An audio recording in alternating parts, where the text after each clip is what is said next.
everyone, myself Shivangi Desai, your instructor for the video series of data mining and business intelligence. Today our topic is application of data mining in science and engineering. So let's get started. In the past, many scientific data analysis tasks tended to handle relatively small and homogeneous data sets. Such data were typically analyzed using a formulated hypothesis, build a model, and evaluate results. In these cases, statistical techniques were typically employed for the analysis. Massive data collection and storage technologies have recently changed the landscape of scientific data analysis. Today, scientific data can be amassed at much higher speeds and lower cost. This has resulted in the accumulation of huge volumes of high-dimensional data, stream data, and heterogeneous data containing rich spatial and temporal information. Consequently, scientific applications are shifting from the hypothesis and test paradigm towards a collection and store data, mine for new hypotheses, confirm with data or experimentation process. This shift brings about a new challenges for data mining. Vast amount of data have been collected from scientific domains including geoscience, astronomy, meteorology, geology, and biological science using sophisticated telescopes, multispectral high-resolution remote satellite sensors, global positioning systems, and new generations of biological data collection and analysis technologies.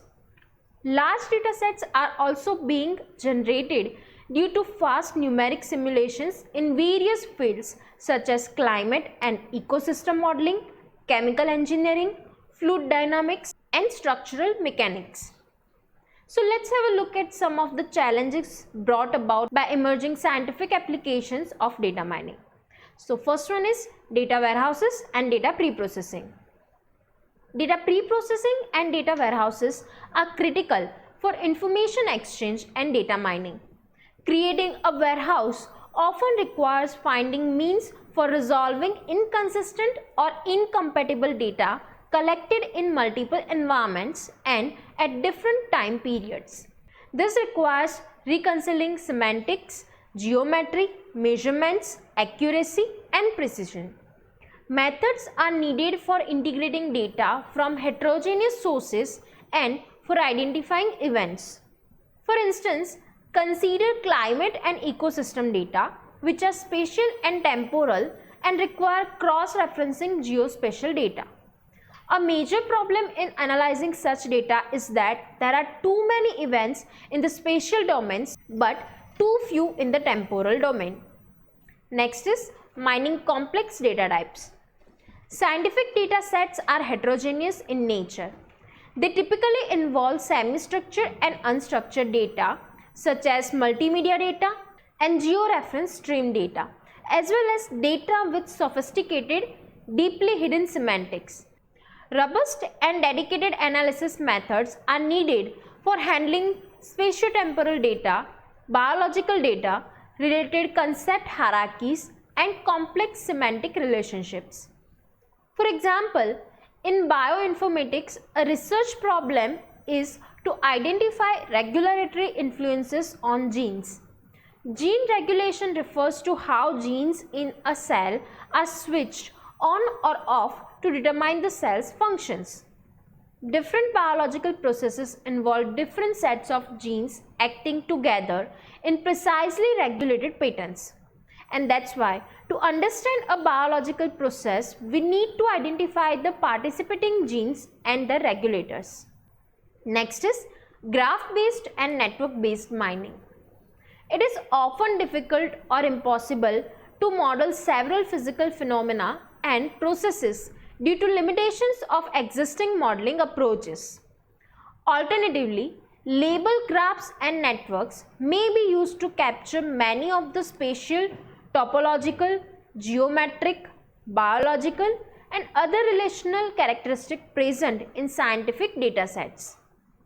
In graph or network modeling, each object to be mined is represented by a vertex in a graph and edges between vertices represent relationship between objects.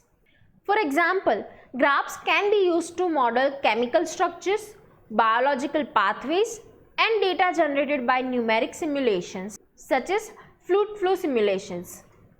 The success of graph or network modeling, however, depends on improvements in the scalability and efficiency of many graph-based data mining tasks such as classification, frequent pattern mining, and clustering. Next is visualization tools and domain-specific knowledge. High-level graphical user interfaces and visualization tools are required for scientific data mining systems.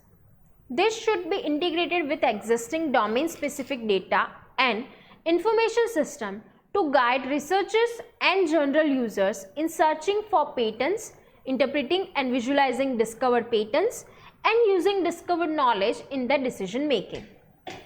Now let's discuss data mining in engineering. Data mining in engineering shares many similarities with data mining in science. Both practices often collect massive amount of data and require data pre-processing, data warehousing, and scalable mining of complex types of data. Both typically uses visualization and make good use of graphs and networks. Moreover, many engineering processes need real-time responses, and so mining data streams in real time often becomes a critical component. Massive amounts of human communication data pour into our daily life. Such communication exists in many forms, including news, blogs, articles, web pages, online discussions, product reviews, tweeters, messages, advertisements, both on the web and in various kinds of social networks. Hence, data mining in social science and social studies has become increasingly popular. Moreover, user or reader feedback regarding products, speeches, and articles can be analyzed to deduce general opinions and sentiments on the views on those in society. The analysis results can be used to predict trends, improve work, and help in decision making. Computer science generates unique kind of data. For example, computer programs can be long and their execution often generates huge size traces. Computer networks can have complex structures and the network flows can be dynamic and massive. Sensor networks may generate large amount of data with varied reliability. Computer systems and databases can suffer from various kinds of attacks, and the system or data accessing may raise security and privacy concerns. This unique kind of data provides fertile land for data mining. Now let's discuss data mining in computer science.